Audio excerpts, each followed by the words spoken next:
My husband stood on a stage in front of 200 people and accepted an award for integrity. I was sitting in the fourth row. He didn't know I was there. He didn't know I was the one who had built and maintained the entire cybersecurity infrastructure keeping his company alive. And he didn't know that in approximately 4 minutes, the presentation remote in my hand was going to dismantle every lie he'd told for the last 7 years, using his own data on his own stage in front of every person who had ever believed him over me. But that's not where this starts. It starts at 2:47 in the morning in a dark kitchen with a bank alert on my phone that I was never supposed to see. $347,000 gone. My salary, my savings, 7 years of my working life siphoned through accounts I didn't know existed, routed to an address I'd never heard of, to a life I was never allowed to know about. I sat in that kitchen with the blue light of my phone screen on my face, and the number was enough.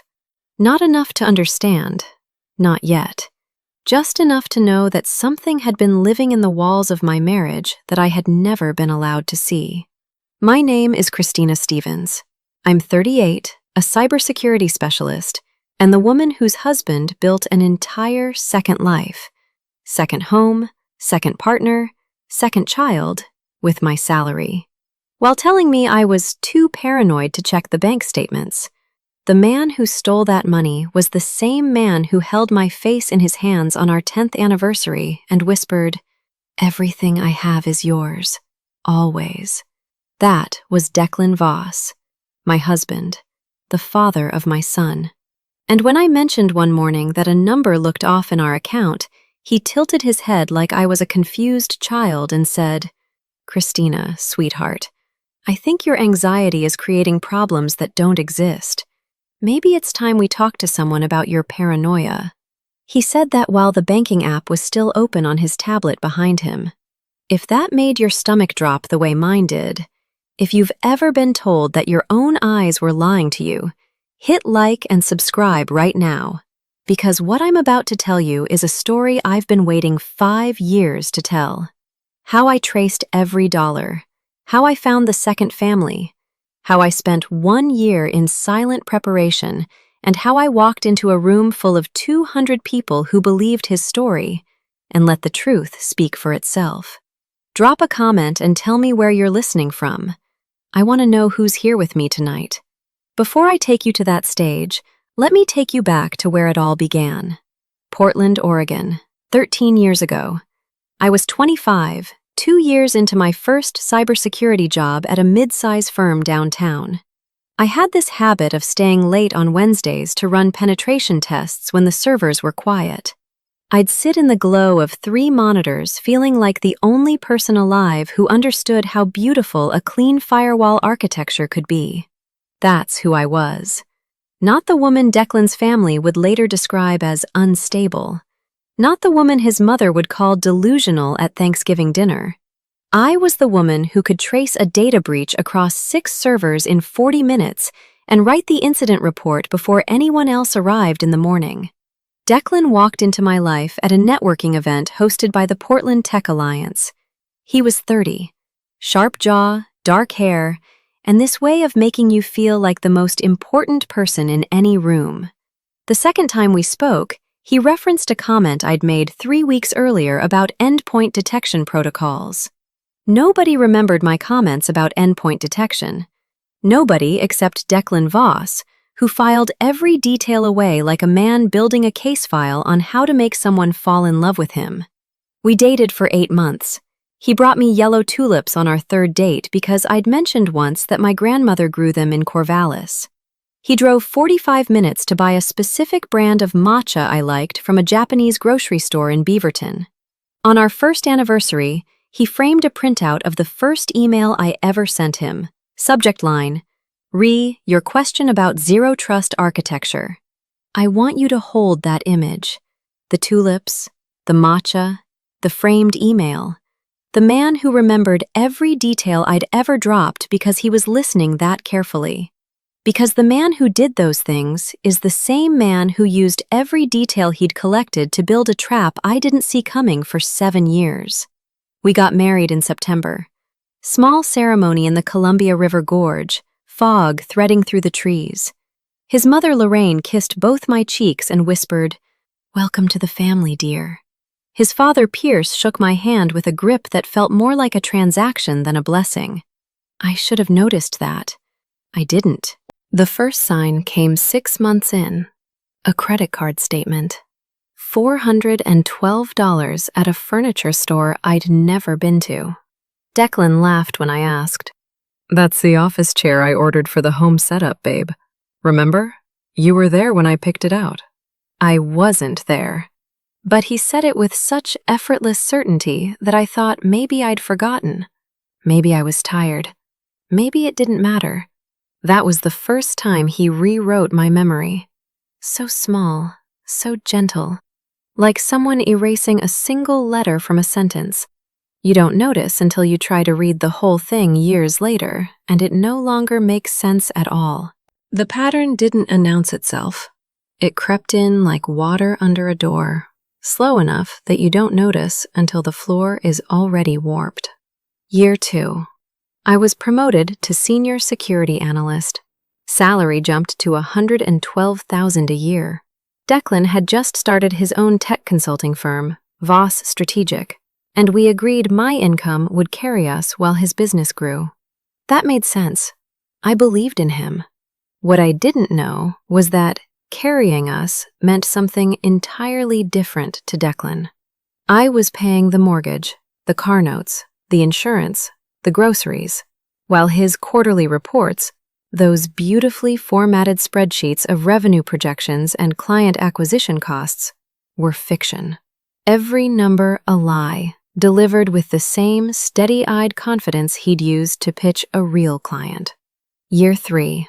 Caleb was born. Declan held him in the hospital room, tears streaming, and said, "This is everything I've ever wanted." I held that memory like a talisman for years. Every time a number didn't add up, I replayed that moment. A man who cries when his son is born doesn't steal from the mother. That was the logic that kept me anchored. A real emotion, weaponized against me for 7 years. By year 4, he had me managing all our finances, including a monthly $3,000 transfer to what he called his business operating account. That account was in his name only. Liability issue, he said. I'm a cybersecurity specialist. I audit corporations for a living. And I didn't check. Because when the person committing the fraud is the person who sleeps next to you, every alarm system in your brain gets rerouted through your heart.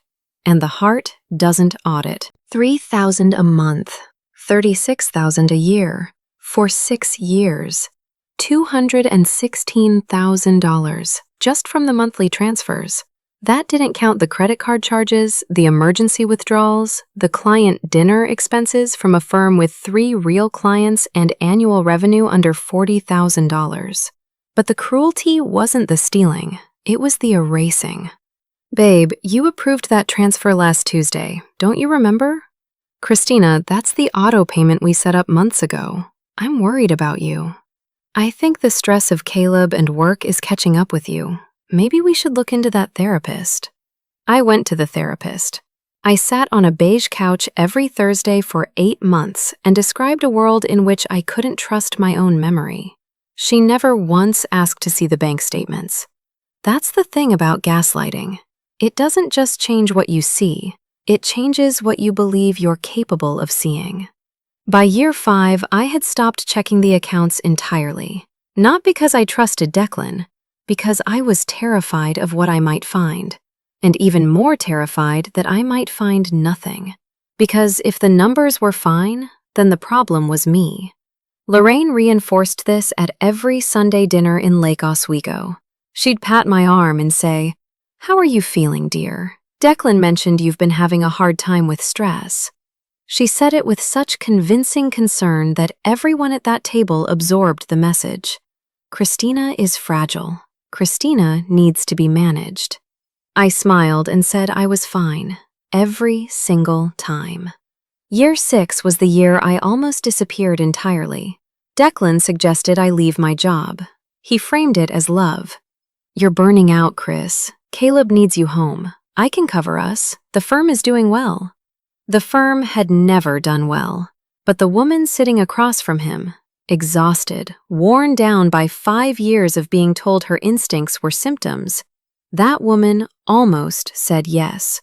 She almost handed over the last thing she had that was entirely hers. What stopped her was one sentence from a stranger, a divorce attorney named Margot Keaton, guest speaker at a cybersecurity law conference that October. She said, "The most dangerous financial predator in America isn't a stranger on the internet. It's the person who shares your bed and knows your passwords."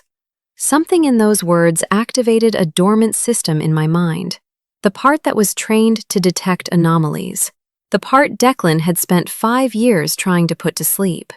I approached her after the talk. Didn't mention Declan. She gave me her card.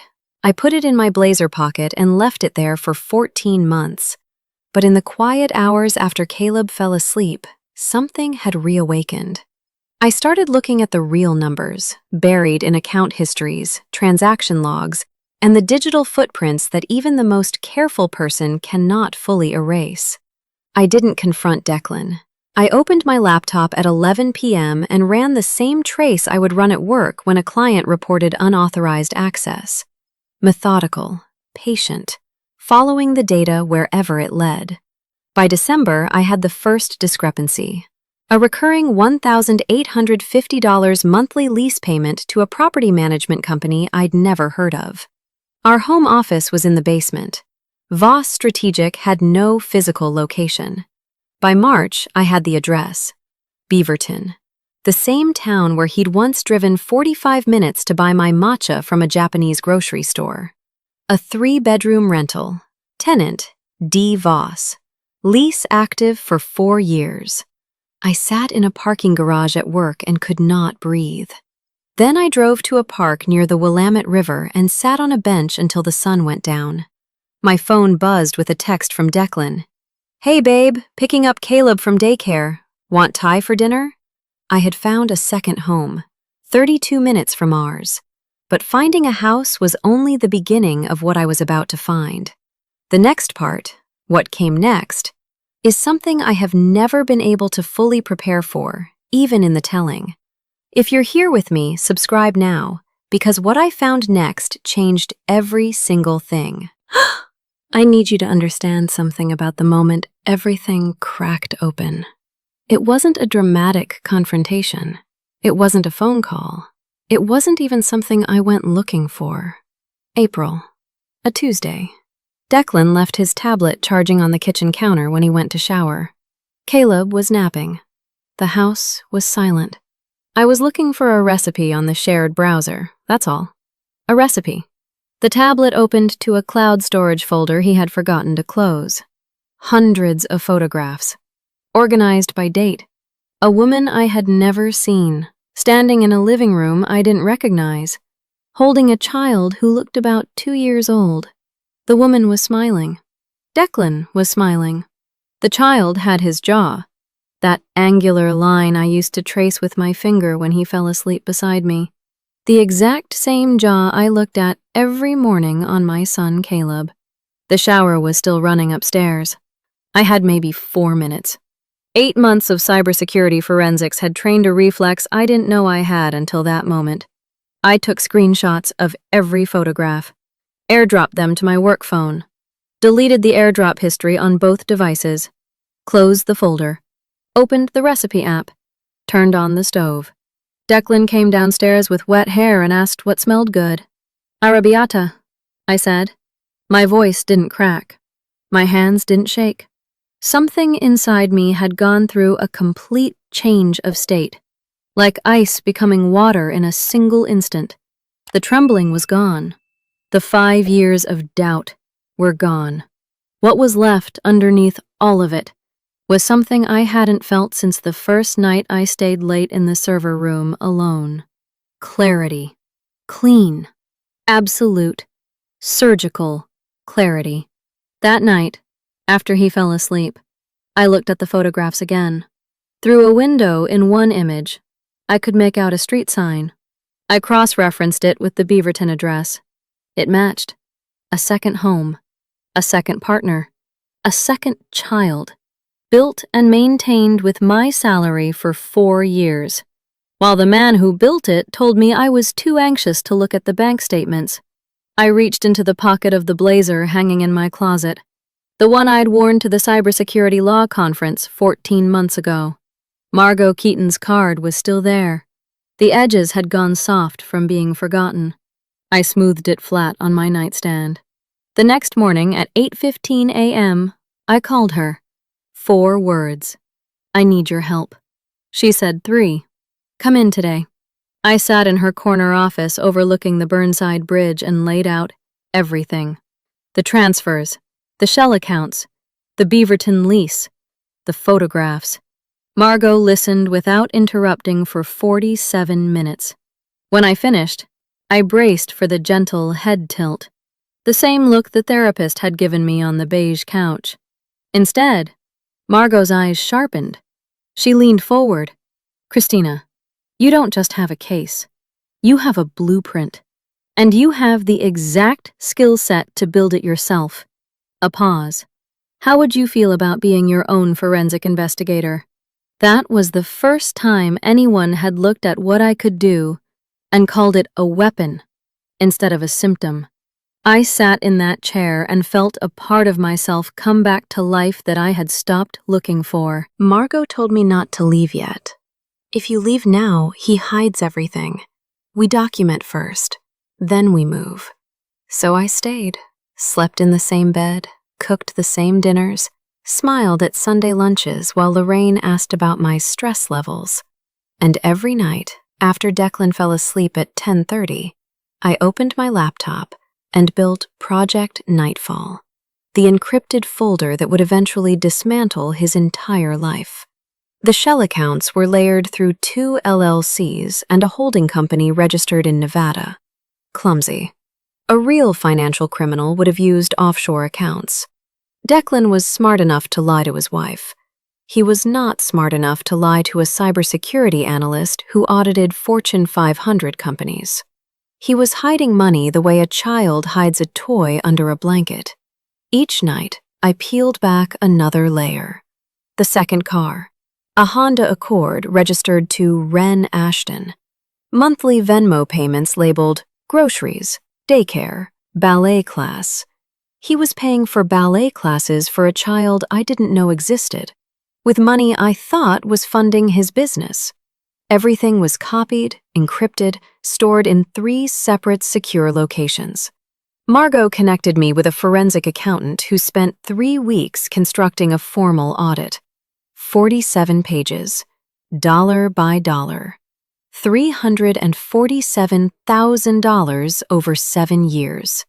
Not to business expenses, to a woman named Ren Ashton and a child named Colette. And then I reached page 31. I want you to stop with me here for a moment. Page 31 of the forensic audit documented a cluster of transfers dated to one specific week. A week I remembered with complete, total clarity.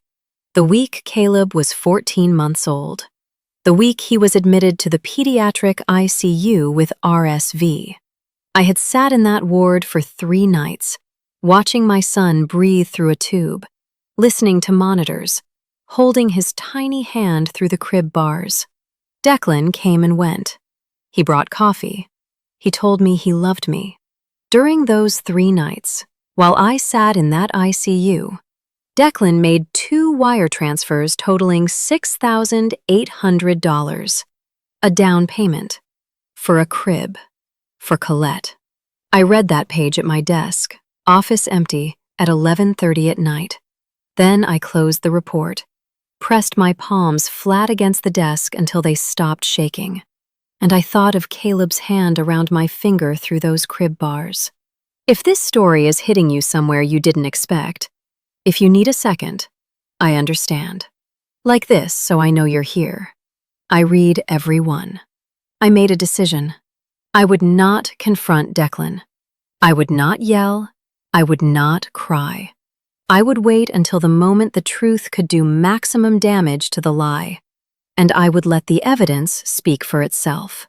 I would execute this the way I would execute a security protocol. Step by step. No vulnerabilities exposed. I opened a personal bank account at a different institution, redirected a portion of my direct deposit, signed a 6-month lease on a Pearl District apartment under my maiden name, copied every joint document, scanned, encrypted, stored in 3 locations. The night I left, I waited until Declan was asleep, packed 3 suitcases while he snored, carried Caleb to the car in his pajamas. He murmured something about a dinosaur dream and nestled into his car seat without waking. I drove 12 minutes to the Pearl District apartment, set up his toddler bed by moonlight, sat on the floor next to him and listened to him breathe. For the first time in 7 years, the numbers in my head were quiet. I was gone, and I had taken every piece of evidence with me. Declan noticed I was gone at 6:43 a.m. I know because that's when the first text arrived. Where are you? Caleb's bed is empty. Not, are you okay? His first instinct was inventory. He was checking which assets were missing. By 7:15, 17 missed calls. By noon, texts from Lorraine, Pierce, Declan's sister. I watched the narrative assemble in real time, like watching a virus propagate across a network. Lorraine's text. Christina, dear, Declan is beside himself. He says you took Caleb in the middle of the night. Whatever is happening, please remember the family is here for you. We love you. Translation? You are the unstable one. Come back to the structure that protects us. I called Margot and told her to file the divorce petition. Declan's campaign began that afternoon. He sat in his mother's kitchen and told his entire family I had snapped, that I'd been showing paranoid behavior for months, that he was afraid for Caleb's safety. He cried. Lorraine held his hand. Pierce nodded gravely. Nobody asked to see a bank statement. Nobody called me. The lie was elegant. Christina had a breakdown. She took the child. Declan is the victim. I tried to correct it. 17 calls to Lorraine over 4 months. She answered 3, each time gently steering toward my mental health. Eventually, she blocked my number. 9 emails to Declan's sister, every one forwarded to Declan, who quoted my own words back to me at mediation while his attorney argued my erratic communications proved instability. 3 certified letters to Pierce, all 3 returned unopened. 17 calls, 9 emails, 3 letters, 30 attempts to tell the truth, and every single door was closed, locked, and bolted from the inside. 4 months after I left, Declan invited me to a coffee shop near Pioneer Square. Just the 2 of us. No lawyers. He sat down across from me, ordered a cortado, and looked at me with those eyes that used to make me feel like the only person in the room. Chris, I know things have been hard, but I want you to know, I still love you. I still believe in us. And then, without changing his expression, but I have to be honest with you, the family is concerned. And if you keep pushing this financial narrative, this conspiracy theory about hidden accounts, people are going to start wondering if you need more help than a lawyer can give you. Conspiracy theory. He used the words conspiracy theory about $347,000 in documented transfers, while sitting across from the woman who had traced every single dollar. While his cortado cooled between his palms, he did not blink. That was the cruelest thing Declan Voss ever said to me. He turned my evidence into my diagnosis. He made the proof of his guilt sound like a symptom of my illness. He was gaslighting me one final time. And this time, he had 30 people's silence as ammunition behind him. I stood up, picked up my bag, said 4 words. I'll see you in court. I walked to my car and sat for 11 minutes before I could turn the key. My hands were shaking so hard the keys rattled. And in that car, engine off, I almost believed him.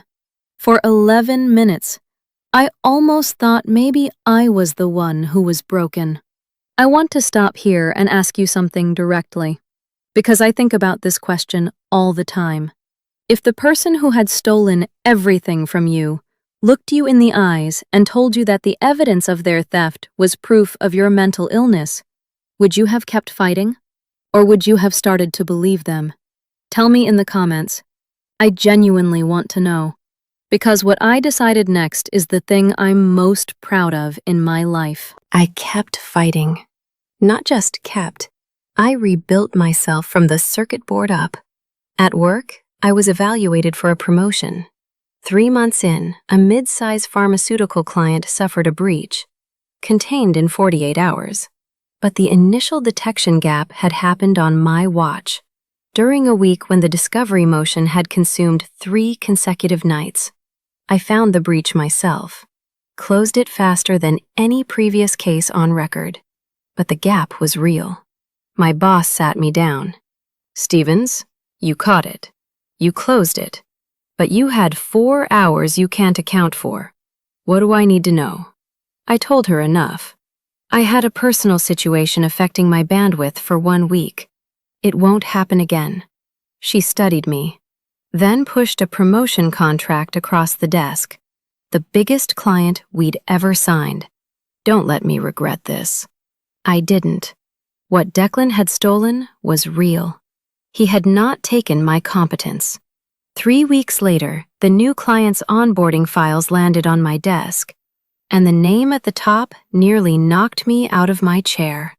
Voss Strategic. Declan's firm had submitted a request for proposal for a full cybersecurity audit. His operations manager, who had never met me, didn't know my married name, sent the RFP. My firm won on merit. My team was assigned. And because the account was mid-tier, my name appeared on no external correspondence. Declan Voss had no idea the security infrastructure protecting his servers was being designed and maintained by his ex-wife. I called Margot. "Declan's firm is on my client roster." A pause, then, "The engagement is clean. You didn't pursue it. But can you stay clinical?" "I can," I said, "but part of me wants to know exactly how his entire system works. Every firewall, every encrypted folder, every vulnerability." "That's not disqualifying," Margot said. "That's human. Just make sure the work is impeccable. Because someday, the quality of that work is going to matter in ways neither of us can predict yet." I kept the engagement.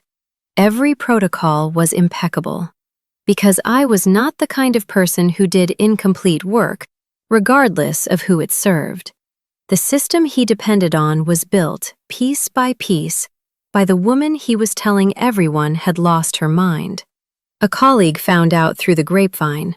She stopped me in the corridor and stared. "He's been telling everyone you had a breakdown, and his entire company is running on your security architecture?" She shook her head. "That's a specific kind of audacity I don't have a word for." I thought, I have a word for it. It's called evidence. 5 years passed. I became Director of Threat Intelligence. 47 corporate clients. 2 published papers on insider threat detection.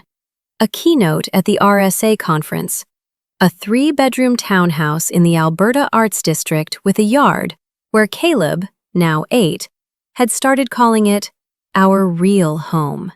Margot had been developing a legal theory about the shell accounts for 3 years. She was waiting for the right stage. That stage arrived in an email. The Portland Tech Alliance, the same organization where I had met Declan 13 years ago, was hosting its annual Innovation Gala at the Portland Art Museum. 200 tech professionals. Declan Voss was being honored with the Emerging Leader in Tech Consulting Award. and I had been invited as the evening's keynote speaker.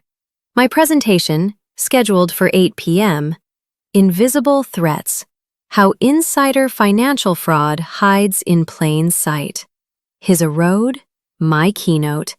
Same stage, same night, same 200 people. The Tech Alliance had no idea. His award was arranged through the business committee.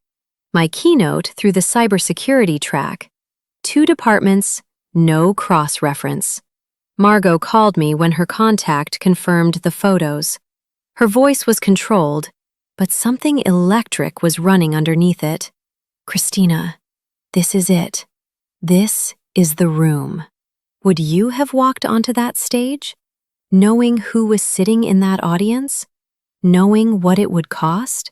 Tell me in the comments, because this decision is one I've turned over 1,000 times. And if you haven't subscribed yet, do it now. Because what happens next is the part that took me 5 years to be able to say out loud. The weeks before the gala were surgical. The forensic audit was updated.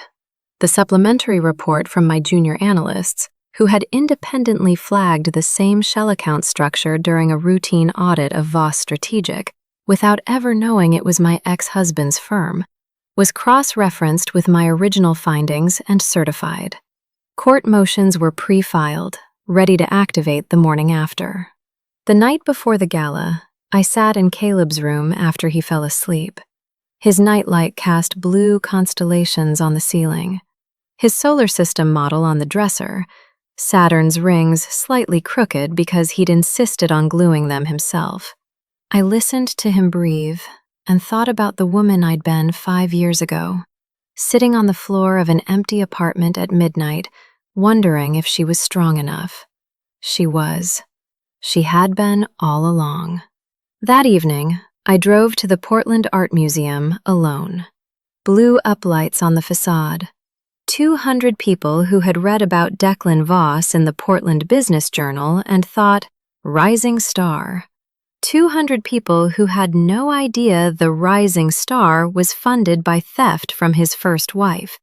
The same wife whose security architecture was the only reason his firm hadn't been breached in 3 years. I saw him near the bar. Charcoal suit, burgundy tie, laughing with Lorraine and Pierce.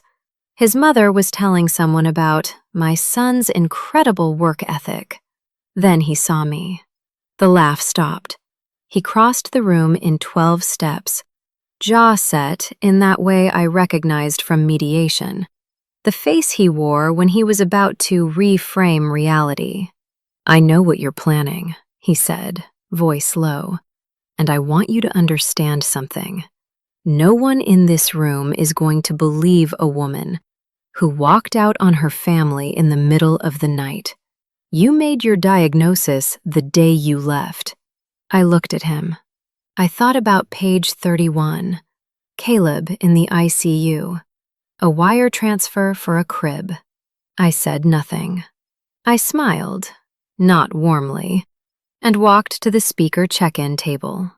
At 8 p.m., the MC stepped to the podium.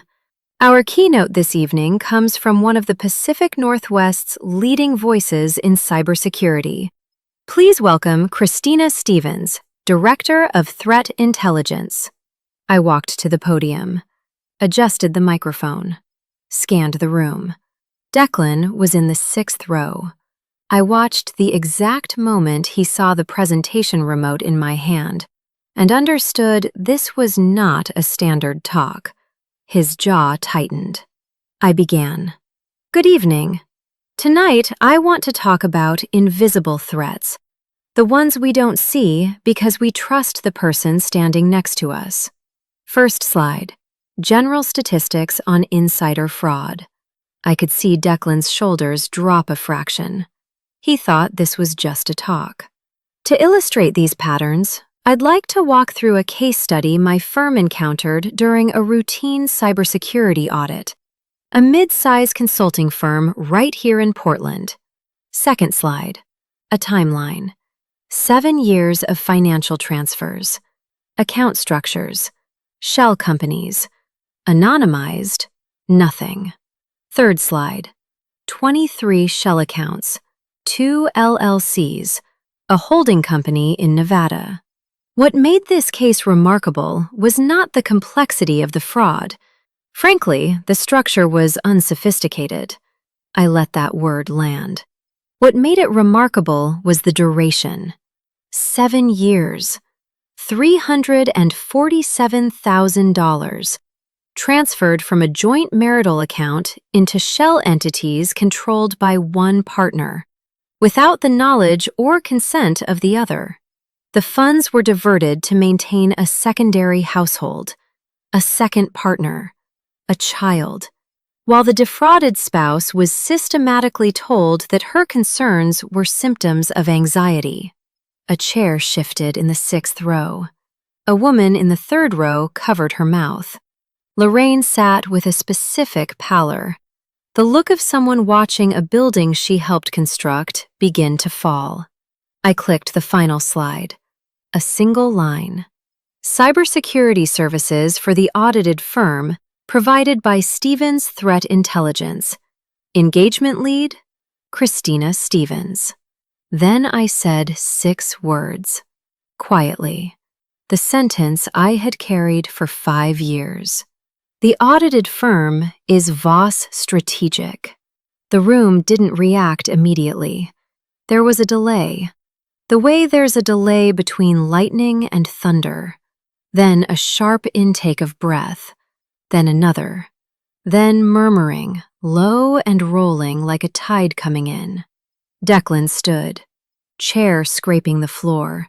He looked at his mother. He looked at the screen. He looked at me. His mouth opened. Nothing came out. The man who had a response for everything, standing in front of 200 professional witnesses in the room his lies had built, with nothing left in his script. He found his voice, thin, cracking. This is a personal matter. She's been making these accusations for 2 years. This is the pattern everyone needs to understand. She needs help, not a podium. I am disclosing the personal connection because transparency is the subject of this keynote, and because this audience deserves to know the data on this screen is not theoretical. It is real, it is documented, and it was compiled by the same team that has been providing cybersecurity services to this firm for 4 years. Declan's hand was shaking on the chair back. He looked to Pierce. Pierce was looking at the screen, not at his son, at the numbers. The data is the data, Declan. Not dramatic, not angry. A statement of fact. From the woman who had built the infrastructure he depended on, in a room full of people who now had to choose between his narrative and her numbers. The Tech Alliance president stepped forward. We're going to take a brief intermission. The room wasn't listening. A woman 3 rows back whispered loud enough for me to hear. She's been keeping his company secure this whole time, and he didn't even know?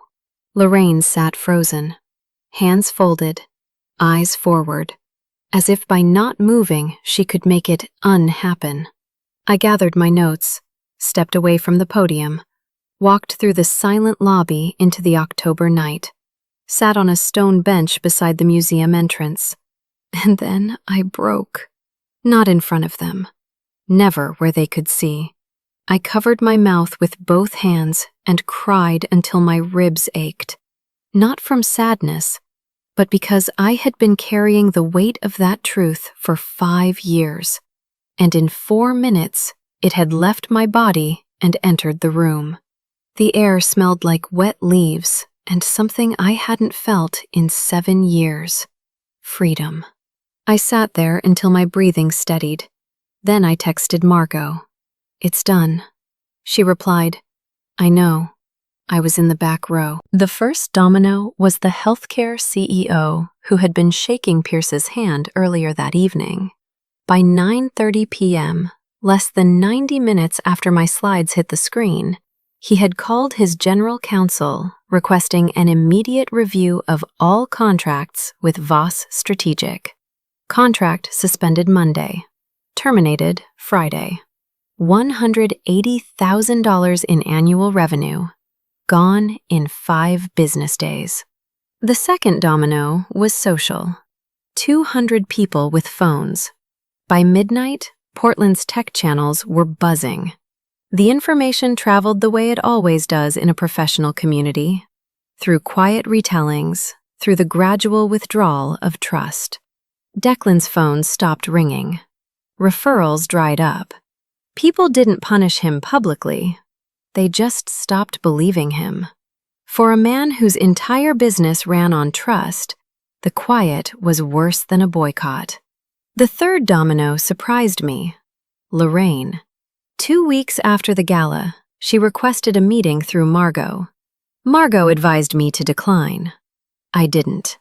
I needed to see her face. Conference room at Margot's firm. Lorraine in cream and pearls, posture rigid. She sat down and didn't touch the water glass. I owe you something, Christina. A pause. I didn't know about the other woman. I didn't know about the child. But I knew something wasn't right with the finances, and I chose not to ask. Because asking would have meant admitting my son was not the man I raised him to be. I waited. I didn't help her. I let the silence do its work. When you called me those 17 times, she said, I told myself you were confused, because the alternative was unbearable. Her voice cracked. The alternative was that I had been complicit in destroying a woman who was telling the truth.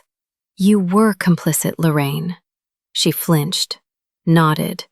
I know, and I don't expect you to forgive me. I just needed you to hear me say it. I didn't forgive her that day. But something shifted. Not because her words fixed anything. Nothing could return 7 years and $347,000. But for the first time since I'd married into that family, someone in the Voss household called the truth by its name without flinching. Pierce didn't call, didn't write. He removed Declan from the family trust. No scene, just a signature on a document that said, I no longer trust you with what matters. 8 months later, the divorce was finalized. I received the townhouse. Sole physical custody of Caleb. Full repayment of $347,000 through a lien on the Beaverton property. A restraining order preventing Declan from publicly discussing my mental health. Margot put her hand on my arm outside the courtroom. You didn't just win a divorce, Christina. The forensic methodology you developed is now a template my firm offers as a specialized service. But it was what happened 3 weeks after the gala that I wasn't prepared for. The domino I hadn't seen coming. A Wednesday afternoon in November. Cold, clear Portland light sitting low over the West Hills. I was picking up Caleb from his after-school program. A woman approached from across the lot. Younger than I expected, 31 maybe. Dark curly hair, canvas jacket, and the careful expression of someone who had rehearsed what she was going to say. She was holding the hand of a little girl with Declan's jaw. You're Christina. I said I was. I didn't know about you until last month, she said. He told me his first marriage ended years before we met. He said there were no children. I looked at this woman. Wren Ashton. The name I'd seen on the Venmo transfers. Ballet classes. Groceries. The name on the lease of a house 32 minutes from mine. And in her eyes, I saw something I hadn't expected. Not hostility. Not guilt. Just the shattered look of someone who had been lied to just as completely. Just from the other direction. She had believed the money came from a successful business. She believed she was building an honest home. She asked one question. Was any of it real? I thought about the tulips, the matcha from Beaverton, the framed email, the tears in the hospital room. all the love-bombing details, collected and deployed with perfect precision to build trust in two women at the same time. And then I thought about page 31. I don't know, I said. I've stopped trying to figure that out. She nodded, squeezed her daughter's hand, turned, and walked away. I stood in that parking lot and felt something I hadn't expected to feel. Grief. Not for Declan. For her. For the years she'd lost to the same lie. For the little girl with his jaw who would one day ask questions that had no good answers. For both of us, standing on opposite sides of the same wreckage. 8 months later, Margot called. Wren Ashton has retained our firm. She's filing her own civil action. She's using our forensic framework as the evidentiary template. A pause. She asked me to tell you, thank you. The woman I'd met once in a parking lot was now protected by the same system I'd built. The framework wasn't just ending one marriage. It was dismantling the entire architecture of his lies, one woman at a time. Life after the divorce wasn't a fairy tale.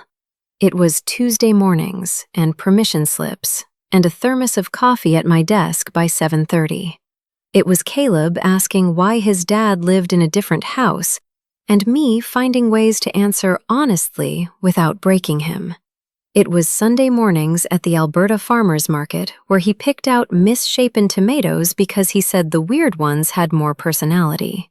One evening, about a year after the gala, I was on the back porch while Caleb practiced ukulele inside. He was learning Here Comes the Sun and kept getting the bridge wrong, starting over each time with a patience I recognized in myself. The evening light turned the cedar fence gold. A neighbor's wind chime made that thin, bright sound. My phone buzzed. Google alert. The Portland Business Journal. Voss Strategic files for Chapter 7 bankruptcy. I read the article. Set down my phone. Felt nothing I expected. Not triumph. Just a deep weariness. The kind you feel when a storm you've been watching for years finally reaches shore and there's nothing left to brace for. I work for myself now. 2 years ago, I started my own cybersecurity consultancy, specializing in financial forensics for legal proceedings. Margot sends referrals. The forensic accountant who built my audit works for me full-time. 11 clients and a waiting list. Last month, I spoke at a conference in Denver. 400 people. After the talk, a woman waited in line for 20 minutes. She was holding a folder of bank statements. Her hands were shaking. She said, I found transfers I can't explain, and my husband says I'm imagining things. I gave her Margot's card. I told her to call first thing Monday. I held both her hands in the hallway and said, You are not imagining anything. Trust the numbers. She cried. I didn't. But something cracked open in my chest. The good kind. The kind that lets light through. Caleb came to the porch door. Mom, listen. I think I got the bridge. He played it. Got the bridge wrong again. Laughed at himself. That loose, easy laugh children have before the world teaches them to be embarrassed. I clapped anyway. He bowed. Declan lives in a studio in southeast Portland. Sees Caleb every other weekend. He's quieter. Smaller in a way that has nothing to do with physical space. Last custody exchange, he said, I know I can't undo what I did, Christina. He didn't ask for forgiveness. Just said it, took Caleb's backpack, and walked to his car. I watched him drive away and felt something I couldn't name for weeks. Grief. Not for the man, but for the version of us in those early photographs. The tulips, the matcha, the framed email. Those moments were real. The man behind them wasn't. Sitting with both truths at the same time is the hardest thing I've ever done. Last night, Caleb and I sat on the back porch eating ice cream sandwiches. He'd had a bad day at school. Argument about a group project. He was quiet in that way children get when they're processing something they haven't found words for yet. I didn't push, just sat. After a while, he said, "Mom, how do you know when someone is lying to you?" I thought about Declan's hands on my face on our anniversary, the banking app open behind him, the cortado and the word conspiracy, 17 calls and 3 unopened letters, a woman in a parking lot holding her daughter's hand, asking if any of it was real. "Sometimes you don't," I said. "Not right away. But the truth has a habit of showing up eventually, even when people work very hard to hide it." He nodded, ate the last bite, leaned his head against my shoulder. The wind chime sang. 2 people in a house they chose, on a porch they built, and the quiet between us wasn't empty. It was full. My name is Christina Stevens. I'm 38, a cybersecurity specialist, and the woman whose husband built an entire second life, second home, second partner, second child, with my salary. That's still true. It will always be true. But it is not the whole sentence anymore. The rest of the sentence is this porch, this wind chime, this boy with his cereal and his ukulele and his questions that deserve honest answers. Thank you for staying with me through this whole story. If something in it touched you, if you've ever been told that your own eyes were lying to you, that your instincts were symptoms, that the evidence you found was proof of your illness, I want you to know something. You are not crazy. You are not paranoid. The truth is in the data. It always was. Hit like, subscribe, and hit the notification bell, because these stories find the people who need them most when they travel. Your support is what makes that happen. One last question, and I mean this. Have you ever had to trust what you saw when everyone around you was telling you not to look? Have you ever had to choose between what was comfortable and what was true? Tell me your story in the comments. I read every single one. And your words remind me, every single time, that none of us go through this alone. If you want more stories like this one, stories about women who refused to let anyone rewrite their reality, I've linked some in the description. Subscribe so you don't miss the next one. The numbers don't lie. They just wait for someone brave enough to look.